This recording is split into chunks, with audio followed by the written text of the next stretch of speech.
Are we beginning right now? Alright guys, I'm Zeus Tipado, and this is about tech and culture. So, we have a fantastic panel, a truly global panel. People from, where, Holland, England, Australia, Germany, everywhere guys. So, without further ado, let's give a quick intro to each person in a single sentence. Don't get too complex, just one quick intro in a single sentence. Everybody go down the line. Hi everyone, my name is Gabriela. I am an ayahuasca girl and I connect people in the Western world to indigenous communities in 3 countries to be able to get my family the resources that they need to be able to survive, like toilet paper and medication, sending their children to school and so forth. Hi, my name is Agnieszka Sekula. I'm a researcher at University in Australia, and I'm a co-founder of Enosis Therapeutics, which is a medical technology company that is providing therapeutic tools for psychedelic therapists.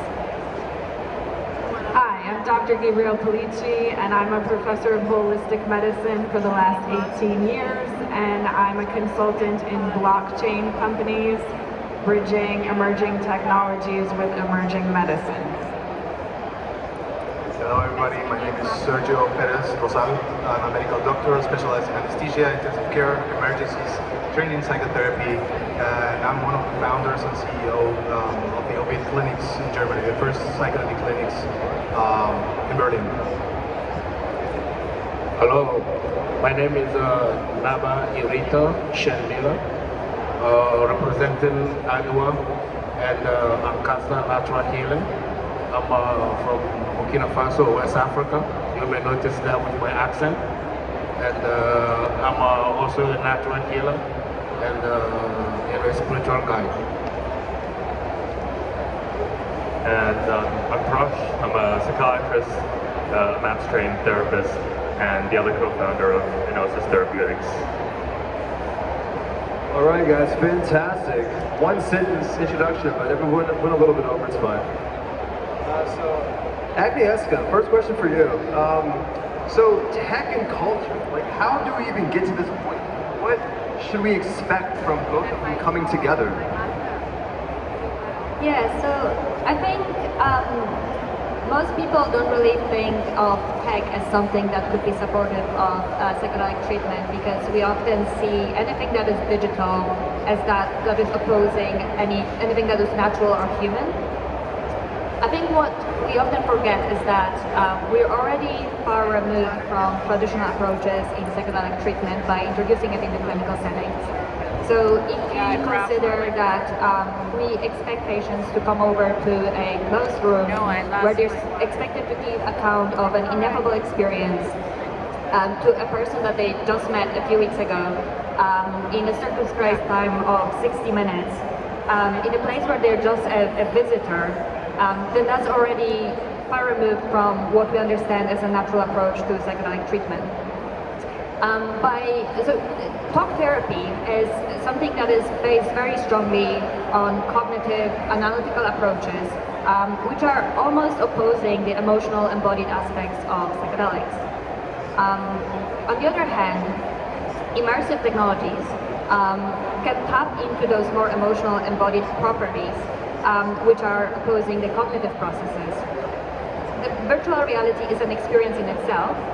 And so in that sense, it can evoke those more emotional processes and put that altered state experience back at the core of the therapeutic engagement. And that can be leveraged in a number of different ways, and I'll just give you a couple of examples. So one of the scenarios that we developed at Enosis Therapeutics, which is part of our protocol, is leveraging a process called anchoring. Anchoring is something that is used in therapy that is based on using a strong emotional experience and then associating it with some sort of stimulus that is supposed to anchor that experience so that it can be re-evoked at any given point whenever it's necessary.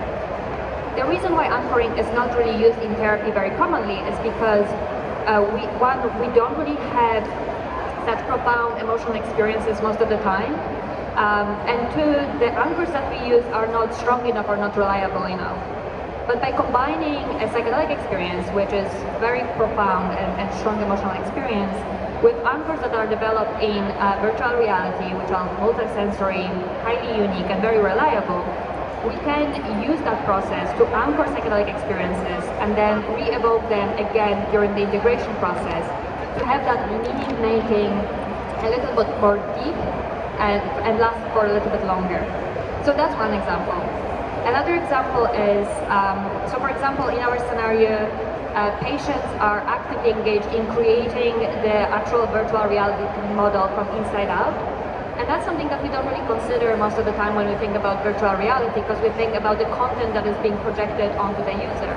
But therapeutically, it might be more beneficial to actually have the user create that content themselves, so that they're an active participant in the process of healing. And in that sense, they're no longer just a visitor in a therapist's office, but they actually own the space that they're creating for themselves. So we hope to induce more empowerment, more sense of an ownership among patients. And that, in reality, that's the use of technology at its best, when we can take care of all those factors and limitations that are at the periphery of healing, and then leave the patient and the therapist and free them up to do what they do best, which is the healing pathway. Fantastic answer. Very, very nice. Gabby, you want to ask the next question? We're doing a little coasting right here. Gabby and I. So Gabby, two Gabby's on stage. You work in holistic medicine and new emerging technologies. What can you tell us about the intersect of both industries, and what is that going to look like for the future of psychedelics? Thanks for the question.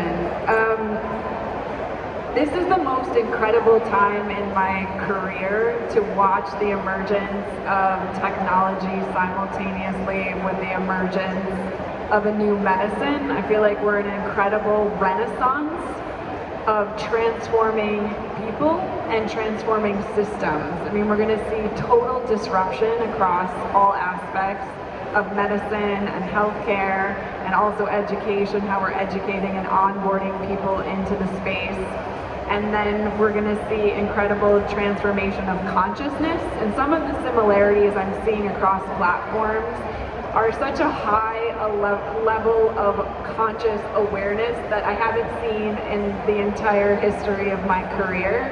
There's always been conversation around holistic change. I actually did my Ph.D. research about transformation, but at this time we're really seeing like an up-leveling of awareness and bringing new ideas and innovation to changing entire systems. And I think we're not quite there yet with the tech. Like, as big a fan as I am, my unpopular opinion today is that we have a long way to go with the metaverse and AR and VR and immersive technologies. But what I love about what you said is the idea of ownership, and that's what the blockchain revolution is about. It's about that the consumer is no longer consuming, but they're creating, and we get to have that input into what we're actually creating going forward. So if patients, students, creators have the opportunity to create the future of their experience, then they have more buy-in, they have more of that incentive, and I think that that drives more of the behavioral change. I think that's a really powerful thing.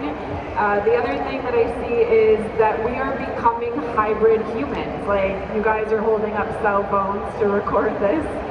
You're tweeting about it and posting about it. We're hybrid humans. That's what's happening. We're living in this half online, half physical reality. We need to navigate that, and there's disorientation and confusion in moving in and out of those environments. Those are different states of consciousness, just like psychedelics puts us in a different state of consciousness. And I think we need to learn how to navigate that and create best practices about moving in and out of those spaces. So I think it's just an incredible time to be involved in both industries and watching them bloom together. That's something Thank you for sharing. Excellent. Excellent answer. Going on that, actually, I'm going to go to Prash. So what are the biggest obstacles facing both tech and culture. Of course, psychedelics, obviously. Man, obstacles are everywhere. We're talking about tech.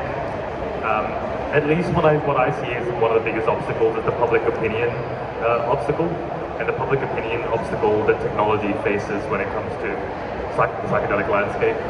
And that's principally, the tech is often seen as this really cold, inorganic entity, and as a result sitting very much at odds with the perceived organicity of psychedelics.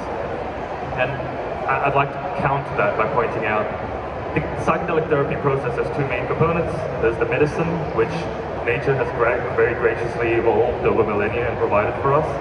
And then there's all the human elements, everything else that we have brought into the space, we have introduced into the process, the context, the setting, the psychotherapy. And technology has always been really useful in optimizing and enhancing the human elements of any process. And we continue to use technology to improve that, the human elements of the process, the bits that we brought into the system. And if we see companies actually manage to do that, companies with a strong ethical compass and strong therapeutic ethics, then demonstrating how they're able to add value to the system, I think is one of the main ways in which we can break down that public opinion barrier. Excellent, excellent. Gabby, you want to ask a question? I want to bring this conversation to the more indigenous perspective, and this question is for Naba. What obstacles are you seeing in indigenous medicine and technology as of today? Thank you very much. It's just there's a conflict, and we have to be aware of it. And we can just move forward in this movement, in this awareness, forgetting that, or trying to forget that there's a conflict that will still be at the foundation of this great awareness that we think that we're really pushing forward. When we speak about creation, I mean, for us, creation only happen from the power of nature, from the power of the invisible. That's what creation will come from. And as human beings, we may try to imitate what nature is already doing. We may try to imitate what the powers in the invisible already doing. Now, in that imitation, we may make some mistakes because we cannot replicate nature the way nature is. We will make mistakes in trying to replicate nature. Now, if we want to call creation those mistakes that we make, I will agree, because then we did create something that is like a mistake to what nature is, right? And the other thing is this conflict where the new science, because indigenous people have science, the way we do everything is based on science. Science is just knowledge. Now, whatever we're doing, is it clinically proved? No, because we're not doing it on the foundation of what science is, like modern science is. We're doing it on the foundation of what has been. So we will be following our activities, our healing realities with what we saw already happen and has been proven to be functional. And instead of projecting ourselves in something that is at the level of study, because this is just like a study. When anything we came here trying to do, there's hope. We want to see hope in it in the way that us, traditional people, long time ago, we were taught to be savage. We didn't know what we were doing because we didn't go to school, we didn't go to university, I mean, we didn't go to university, that's like in between four walls, because we went to University of Nature, where the whole universe, the pillars of the universe are like the limits of our university. So, because we didn't have the university of everything being in four walls, yeah, we were taught not to know what we're doing. We didn't know what we were doing.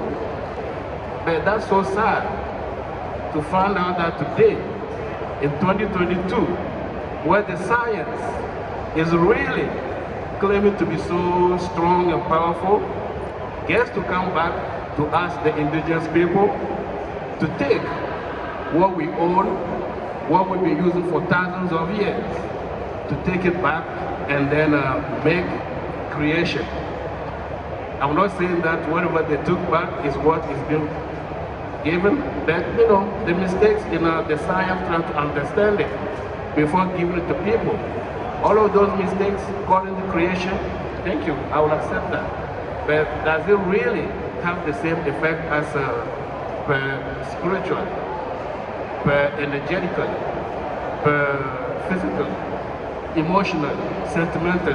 Because that's what a human being is. We are all of that. We cannot just look at science and then forget that at the end of the day, we have frustrations, we have angers, we have problems that we have to go back to. So that's I mean, and at the end of the day, when we sleep, we dream.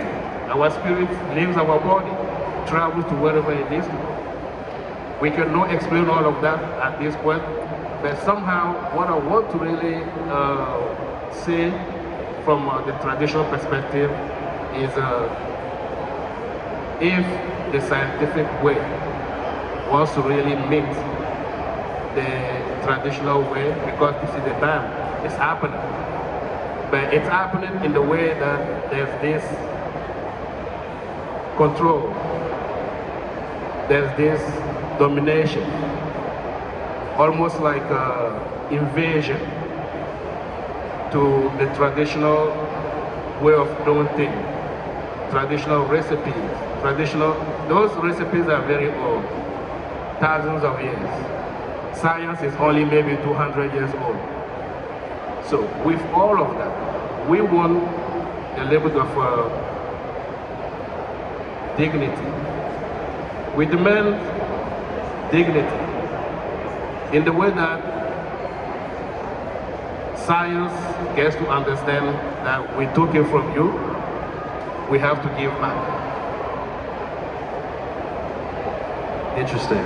Wow. What an answer, yeah. Give it up, guys. Give it up. What a fantastic answer to a very complex question. So next question, Serge. Best sock game on the entire conference, by the way. Give it up for that. But so, Serge, this entire scene is just really so fast. It's just going by so fast. Things are getting built, developed. Do you envision any problems with the way the sort of scene or industry, if you want to call it that, is like progressing and going at the rapid pace that it is? Yes, that's a very important point that you're saying there. I do believe that we are rushing sometimes too fast. We are reporting only from one side, and we have to be careful, because when journalists report in a way that you read one psilocybin journey and my depression was healed, then you might be, well, overselling some kind of therapy that might not work for you, not at the first time, and emphasizing that it's only about this psychedelic experience. It's also not fully correct, because there are hours of preparation, hours of integration that lead to you becoming the agent of your own life, and it's through this psychedelic experience that catalyzes that change, that you are able then to integrate it and become a little bit healthier. I also believe that we are concentrating in what makes us sick for way too long. This pathocentric approach to health mental health, physical health, leads to focus on what makes us sick, how can we get rid of them, instead of looking, as Aaron Antonovsky said, at the salutogenetic approach of looking to what generates health, what creates resources which we can then use later, way after the psychedelic experience, and keep healthy, so that we don't have to be repeating the same patterns that we learned. I think also it boils down to education. We are concentrating now a lot of investors and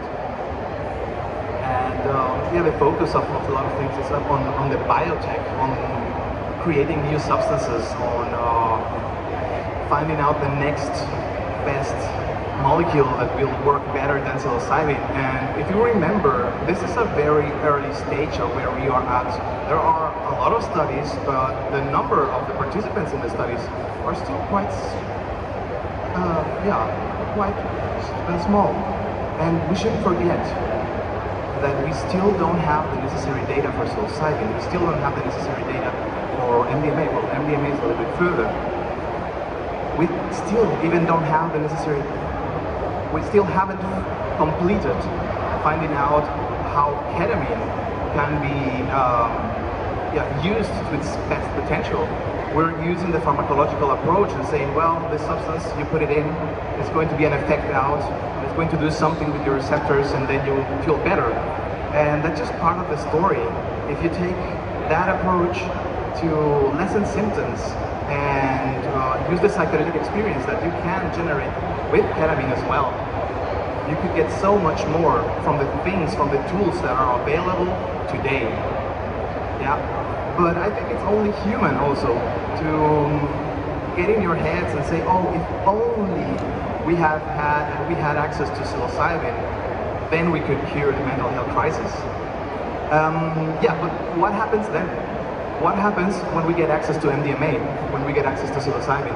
Are we going to start saying, if only we had access to the psilocybin prodrug, MDMA derivative, if only, then we will cure the mental health crisis.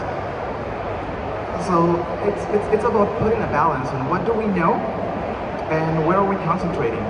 We need to train the therapists. We are forgetting that for people to actually get access to these therapies, you have to have care providers that actually know how to work with a psychedelic experience, challenging experiences, and how to promote the integration in a way that creates long-lasting changes.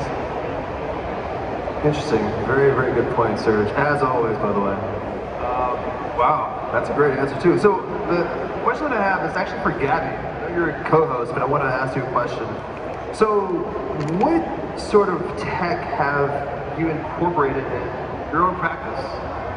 Ms. Healer. I'm going to start my answer off with an exercise. Oh, wow. I want everyone to close their eyes, put one hand on the heart, one hand on your stomach, take a deep breath in through the nose, out through the mouth like a sigh. Deep breath in, deep breath out, deep breath in, deep breath out. I want you to open your eyes, look at the person beside you, look at the room. The beauty about what we just did, it's free, right?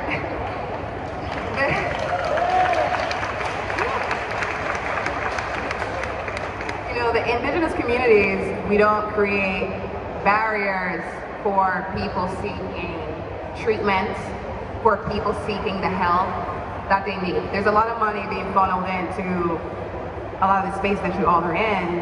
It's incredible. Give us some of it, please. We can do amazing work. But a lot of technology that we have, it's free. It's from nature. She provides. She doesn't discriminate based on your skin color, based on your socio-economic background, based on your education. And as humans, we always like to move the goalposts.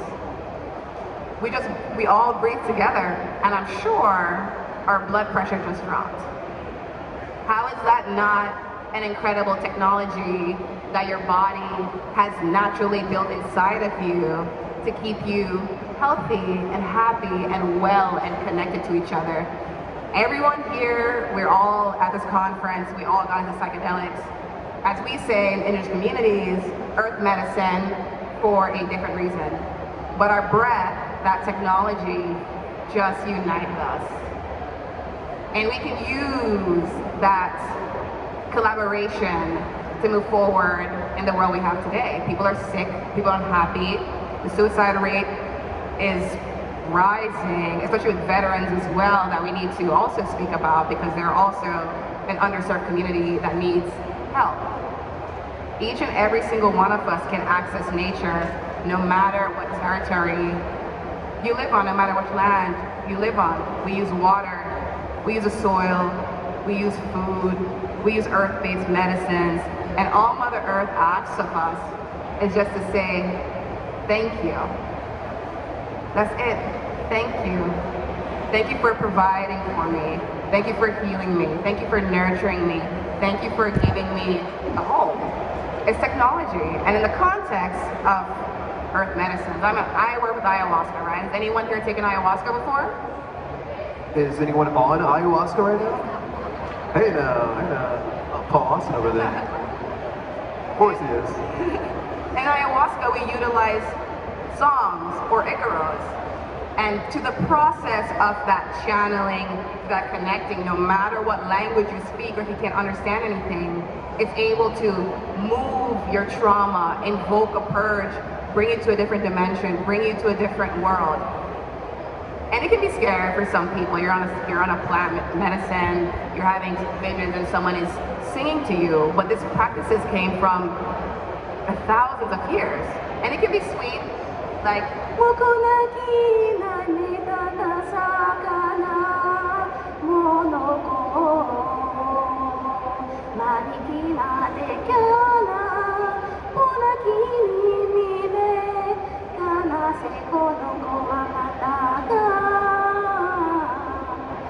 or it can be hot, right? Because that's technology. Am I right? It's, like I said, it's free. I like free. Okay. If someone is going through a harder process, they need all that accumulation of trauma to be moved.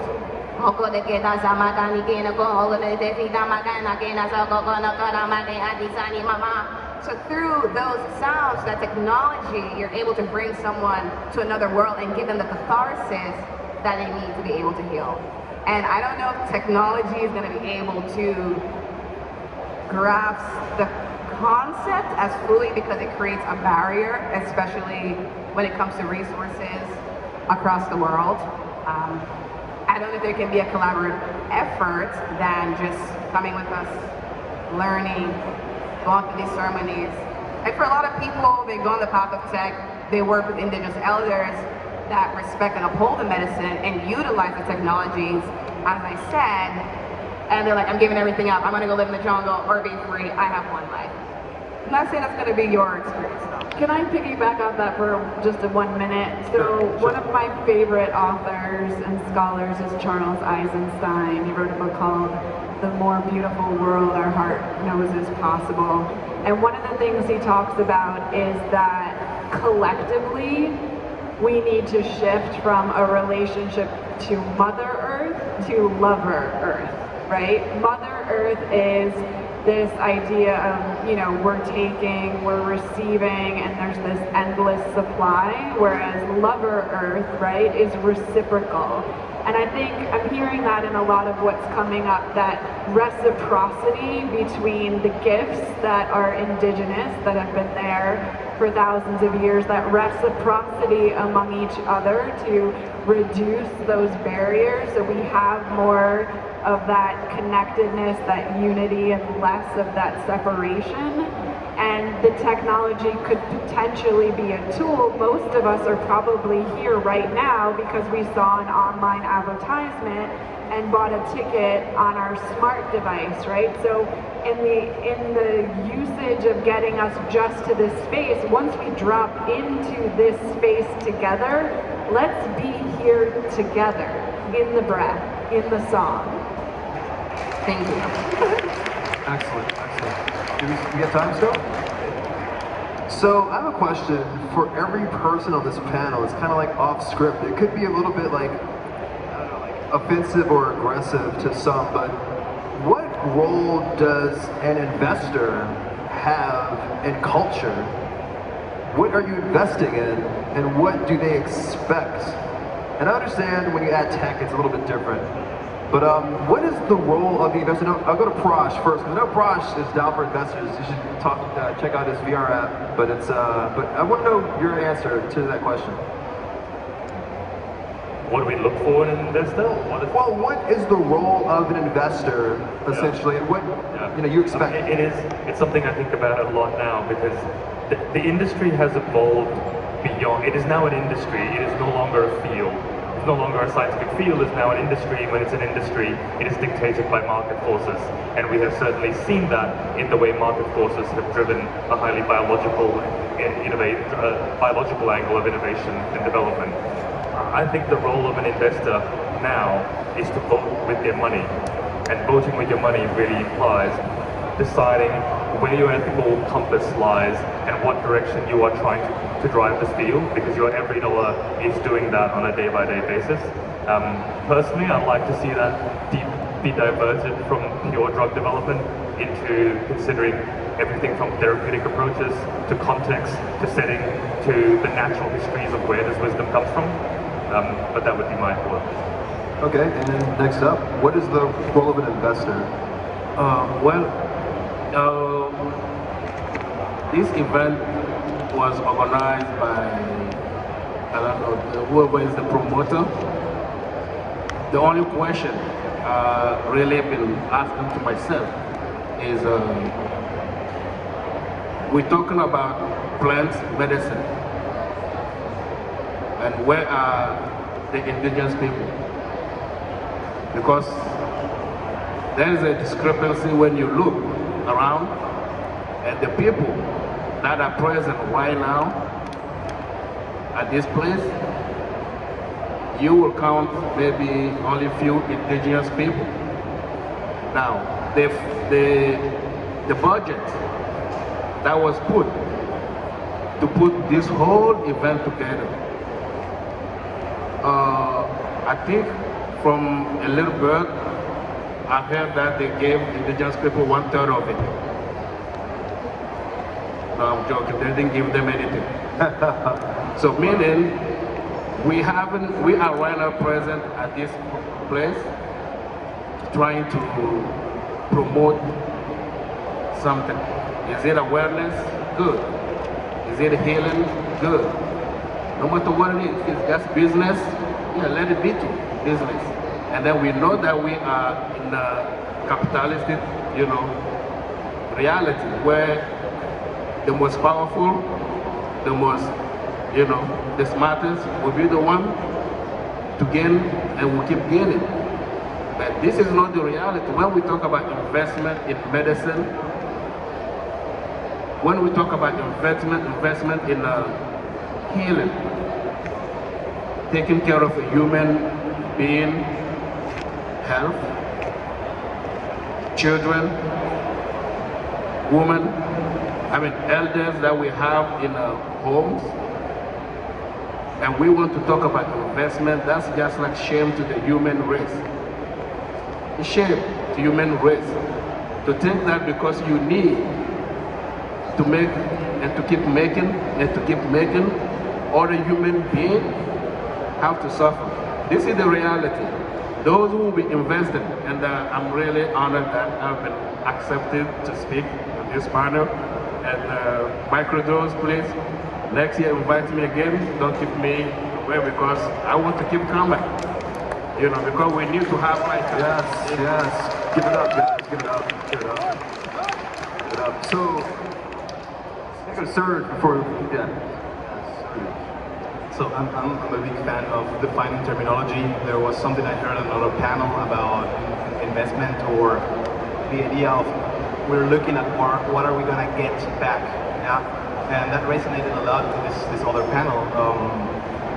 To give first so that you can receive, yeah? So it's about what can you provide, yeah, to this community, and then something will come back. And I think it was Heidegger who said that language is the housing of being, and it's important that we understand what we're talking about. What is an investor? What are we understanding under that term?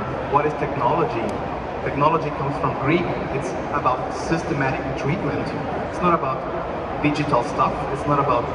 There's an idea of David Dubois that says that technologies of consciousness, that's a way that you could see these substances where you can change the state very organically. There's no digital binary computations going there. So it's important that we know what we're talking about so that we can actually communicate the ideas. Heidegger quote, wow, Serge flexing. So, Gabriel, what about that? Same question to you, obviously. Role of the investor. What really resonates with me is where we're flowing the energy, right? So to me, investment is an influx of attention. It's the fact that you guys are paying attention to what we're saying right now. You're making an investment in us right now in this moment, right? It's like, where are we flowing the energy and the attention? And sometimes that looks like dollars, and sometimes it just looks like listening. And everybody that came here, whether you paid for the ticket or you're a sponsor or a speaker or whatever, like, the fact that you're here is what's creating that energetic momentum for this to continue to grow and to flourish. And so, to me, investment is just like, where is the flow going? And we're having the conversation with regards to Indigenous. What do we need to flow in that direction that would be valuable to the Indigenous communities? Like, is the most valuable thing for them to be getting the 30% that you described, or is there something else that creates more value for that community? If you don't mind answering that. Well, yes, that was just an easy or ironic way of putting it. You know, when I'm talking about 1/3 of what the indigenous people got in it. There's a big disproportion between, you know, the people that are right now here. We have to be honest about that. No matter what intention we have, how valuable our intentions are towards whatever we're here to do. And that's what I'm saying, you know, I respect, you know, the promoters, whatever they did, that's a good, they brought people together. They brought people together to talk about something that actually most of the people who are present here don't have the history of it. And the people who have the history of it are left out. They are left out because technically what's going to happen, my vision, I don't have a Stargate in my room, but my vision that I'm seeing, the possibility that may happen, that maybe the technology and then the tradition will kind of be struggle to solve as a problem, will be that you will keep ripping out all of the people in the West who don't have access to you, and at the same time stopping them from having access to indigenous culture, making sure they don't get to travel, they don't get to go experience the reality of the people, because you have to go see that mother who is struggling to make sure that she feeds her husband and her children. You have to go and then live with them and see how they struggle. Mosquitoes, earthbite, problems, natural, challenges, to really, see all of that. Now to rip, people from here in the West, to rip them out from whatever they can pay to get whatever science and technology will be reproducing, and now not even having the delicacy to think, okay, well, we did the same to these indigenous people. So both ends, the modern capitalistic system or the modern science or the technology, what we're trying to do is cause problems on both ends. And we need to think about it honestly. Yeah, guys, and I just want to put this out here. We aren't, so first off, it's important to be critical, but we aren't critiquing this event per se. We're just critiquing the entire sort of scene that's being built. So with that said, I'm going to go back to our original question about what is the role of an investor. I'm going to go to Agnieszka, if you could answer that question. Yeah, I think a lot has been already said, and I have to second everything that I've heard so far, especially you, Gabi. I do think that we need to rethink what does it mean to invest, and whether it's only the individuals who have the millions who actually have the voting power, and how can we restructure the investing. And I think, you know, anyone who's running a business in psychedelics today is panicking a little bit because we've seen a big drop in money. And perhaps that's not necessarily a bad thing, and maybe we can just use this time to take a breath and to consider where do we actually want this field to go and restructure our values a little bit before the next surge of money is going to come, because it's probably going to come. And where are we going to actually put that weight into? Excellent answer. And finally, Gabi, what's the role of the investor? The great lyricist Lil Wayne once said, "Money talks, bullshit walks on a motherfucking tightrope." That's a fantastic answer, actually. I agree with that. It's following the data is a communication language, and that's what you guys use to fund your industries. But as Naba has said, we aren't seeing the money. It's not being funneled into our communities. We are here. People go to Tulum, people go to Lake Atizan, people go to Peru all the time. You see the suffering that's happening. It is clear as day across the world, not just in South America. It's all across the world. Science knows, business knows, tech knows. I don't know why they're not including us. Well, I do know why. I'm not gonna say why. Everyone has a different reason. I don't necessarily think indigenous communities are looking for investors. That's not because we don't operate under the capitalistic system. I think we're looking more for bridges being built and human relationships being built so we can all be one family. It's not like I said, a discriminatory practice. That's my answer. Well, also, like I said, we need toilet paper, we need medication, we need education, we need all of those things to survive. And that's the forefront of why all of us here, the elders in the front row, me and Naba are here to share with this conference. We didn't come here on a budget. All of us weren't paid to be here. We're here out of the graciousness of our heart to be able to really connect with the people here and invoke or inspire a change in heart or actions being taken to ensure the survival of our communities, our children, Mother Earth, period. Excellent. Give it up, guys. So we have a very engaged group of people here, so I'm going to open up the Q&A because I know you guys have questions. And first question goes to the fantastic guy in the blue suit, looking nice.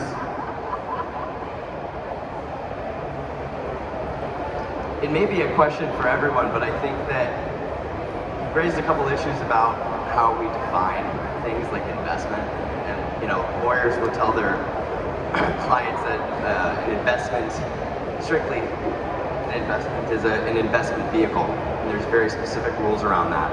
And you ask, well, what's wealth, right? And Gabby, you just said, well, we don't necessarily want your money because we don't want the capitalistic sort of influence. It's not the same game, and it might actually start to adulterate what that culture is.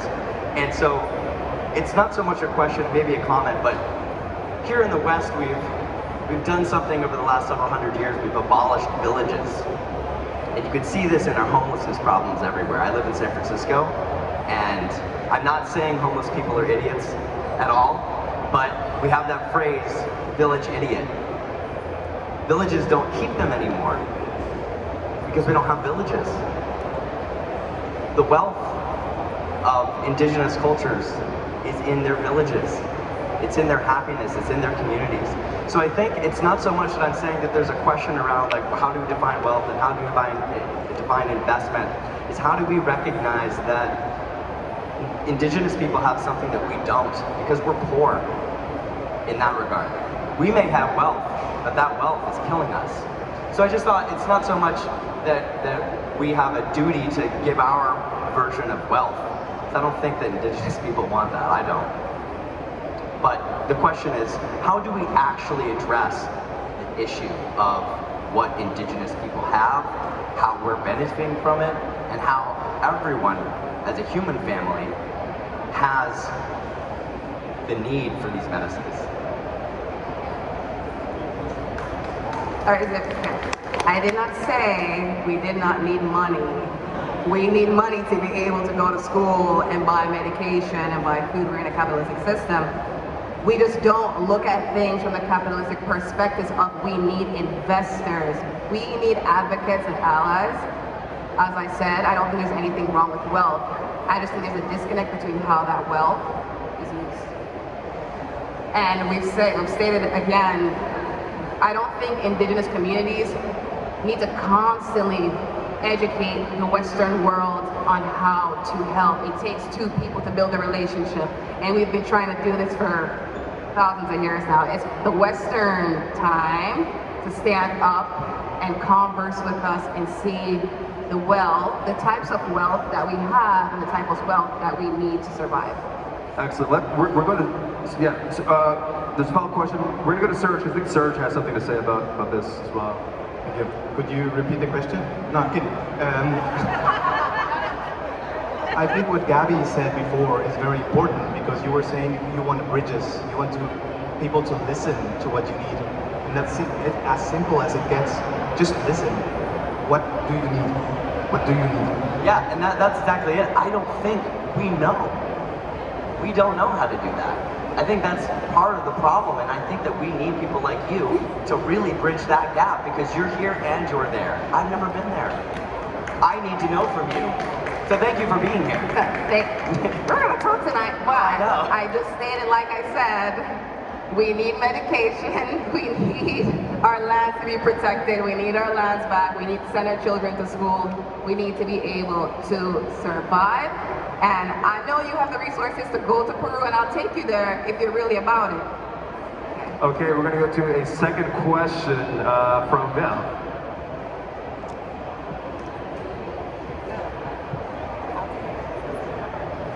Hello.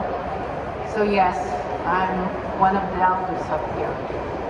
And from us, I'm directing this to all of you, but of course, especially my brother, Naba, my sister, Gabriela, because this is our experience. You'll show up with money, and 3 months, 6 months, a year later, you're gone. For us in the USA, it's not the guys in the white hats that stick around. You show up, you drop food, and you walk away. It's consistent, thousands of years. So my question, and yes, I have answers from my own villages, but my question that I feel all of our participants need to hear from you, what does lover look like? It's a great energy, but feet on the ground, in what way do you need the other side to show up for the conversation and the true bonding and connection? And I will give a hint. Don't show up, drop some food, a blueprint for how to build a bridge, and walk away. Been there, done that, a lot. Thank you. Thank you, Grandma. You know, I'm listening to everything, and thank you, brother, because without experience, you're just an ignorant. That's what it is. You have to experience something to claim that you know the thing. You know, when we were talking about technology in the traditional or culture, what we don't see is that the computers, the phones, anything that we're doing, we use it to get us all to be here. Even those, the raw materials, are now killing my people in the village, and my people have to leave their village to move to the cities because they found natural resources, gold, diamond, uranium, cobalt, all of that in our villages. And they have to kick us out. And if you don't move out, they kill you because there's weapons. We don't produce weapons in Burkina Faso. We don't even produce a needle. We don't know how to make a needle in Burkina Faso, right? Especially in our community, the Dogon. So we have to be honest and be like an open mind and be human and look, whether from the right side or left side, it's just destructive. It's destroying us. There's no balance. There's no way of feeling some remorse, at least for the people. There's a concept of dignity and the concept of integrity. That's almost lost in the modern way of approaching things. But when you come to our place, those are the values. That's what we call value. We hold it and we show you the hospitality. Even if we don't have the last bowl of rice that we have, we will give it to you before we think about what the children and the women will eat. So, Grandma, your question is so direct. The invisible aspect of each one of us has to wake up. You want to understand what I need? It's not going to have to be with what you see on me that maybe he needs this. He doesn't have shiny shoes. That's not what you're going to look at. You're going to have to look at inside you, what your inner side is telling you that, well, the food that I'm holding in my hand, I'm sure it's not coming, the raw materials are not coming from this land. The medicine that I'm taking, I'm sure the knowledge and the recipe and all of that are not coming from this place. And then inside you, allow yourself to wake up. Consciousness is good. To be conscious is a good thing. But also, there's the spiritual aspect, the subconscious. You have to allow your subconscious to also wake up. Now I'm going to science now. That's where you know that traditional people are the first scientists, right? So you have to allow your subconscious to also wake up. And once your subconscious will wake up, your human aspect, your human qualities now gets to really wake up. And when you see someone like me in the street, you don't need to judge me by the way I dress. You don't need to judge me by the way I function. You don't need to judge me by the way I look. And you see that I need water, you don't need me to come and ask. Traditional people, we don't beg. Yes. We don't ask. But even you can take from us. You keep coming, we're going to give you. Because for us, then we feel like you are the one who's poor. Wow. And they're always needing us. Wow, nice. Thank you. A great answer once again. I mean, so guys, maybe we have time for one question. I want to get a tech question in here. If anyone has a tech question for our tech, I know it's like half and half. We have indigenous culture and tech, but I want to see if we have a tech. No tech questions? Are you see one tech question in the back? Let's get that going on. Nice shirt, by the way.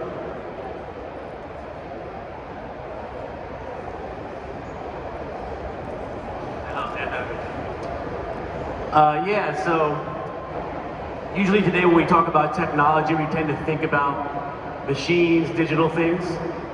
But there's another school of thought that goes even deeper to like technique and the obsession with like optimizing for efficiency, which is very pervasive management technique. So taking a business and going to operations, applying our techniques to make it even more efficient to deliver a ketamine solution, deliver a psilocybin solution. So I want to hear from you guys. I see the main dichotomy between a more non-modern communal way of coming up with magic, coming up with techniques to take care of your community, different from the modern one, and that the modern one is like, open it all up, let's find the most efficient way, use machine learning, blah, blah, blah, blah, blah. And I feel like that's the underlying pervasive problem, so I wanted to see if you guys can speak to that a bit.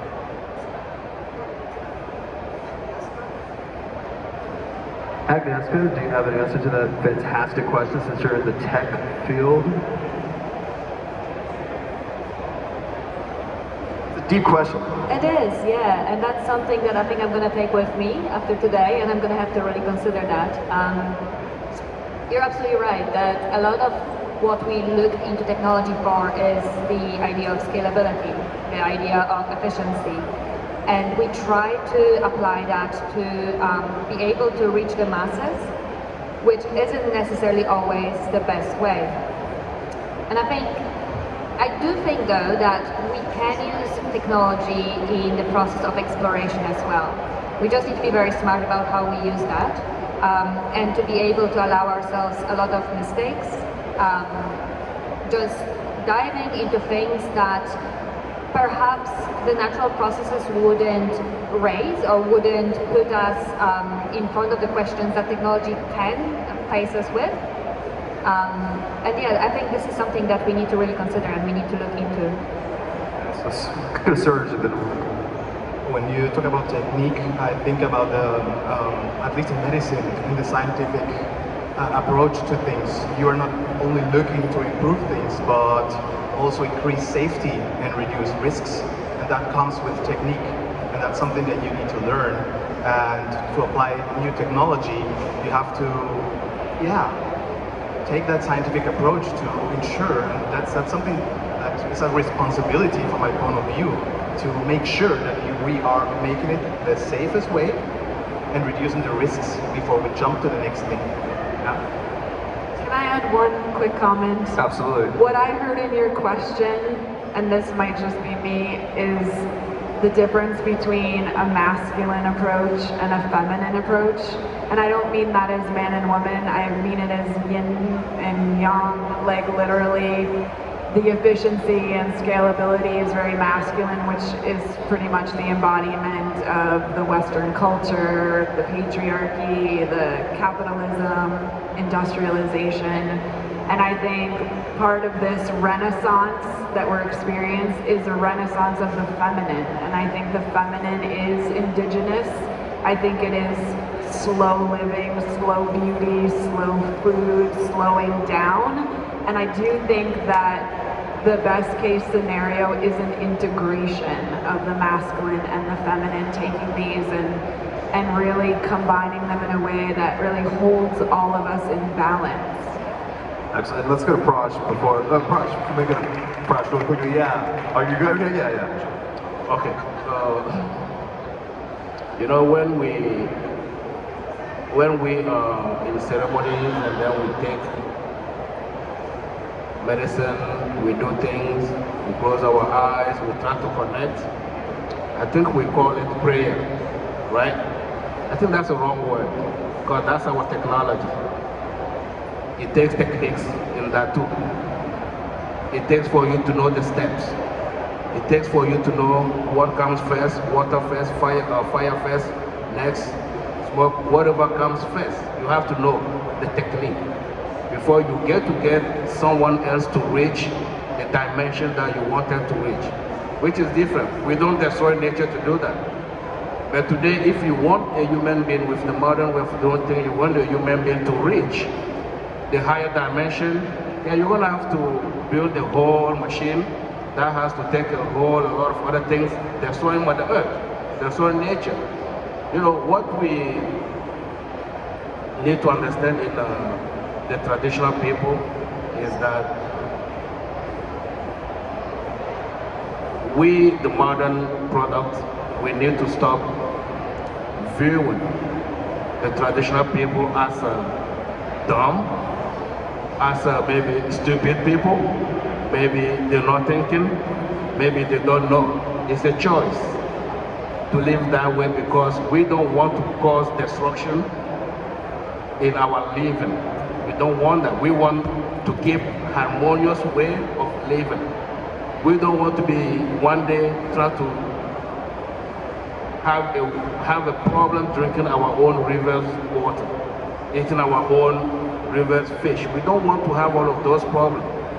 But if the modern techniques and their technologies really wants to play a role in the indigenous communities and all of that, they will have to first of all understand that we have our own techniques and technologies. If you don't believe, you have to go watch Wakanda, Black Panther. You will see we have all of that. So yeah, language is tech, guys. Language is tech. I mean, everything that's around. Yeah. First off, give it up. But yeah, please give it up. I don't want to interrupt this great stuff that's happening right here. But language is tech. You know, we are surrounded by language. Everything that you see was built by somebody saying something or writing something. So language is the first tech. And speaking of language being tech, I'm going to give it to Gabby because I think you should close this out with maybe something based in language. I need everyone to stand up. Hold hands, we're gonna connect. Yes, connection. Tech and indigenous wisdom, we're gonna close it out because data is language, but also we have our own language. Gonna close our eyes again. Close your eyes, guys, come on. Let's say my prayers. It's our own personal ceremony right here. I'm gonna give you a little taste. Let's deep breath in again. I'm gonna say a blessing for everyone here. Kono koshikine te ke mana se koro. Weta sinikine se meke na kana shona kamana. Pekoto sunukuri ikine te se mekana tasena. Yoko na semina ashikine ko. Esa nama kashina ke enoso koro tamasha. Thank you. Thank you, thank you. I love you, I love you, I love you. Every day is a new day to begin again, no matter what side you're on or you're neutral in this process. We are all worthy and deserving to be heard, to be seen, to be loved, eat some good food and connect with each other. Thank you all so much for showing up and being here with us. Give each other a hug if you're feeling divine. Thank you guys. You were amazing. Much love.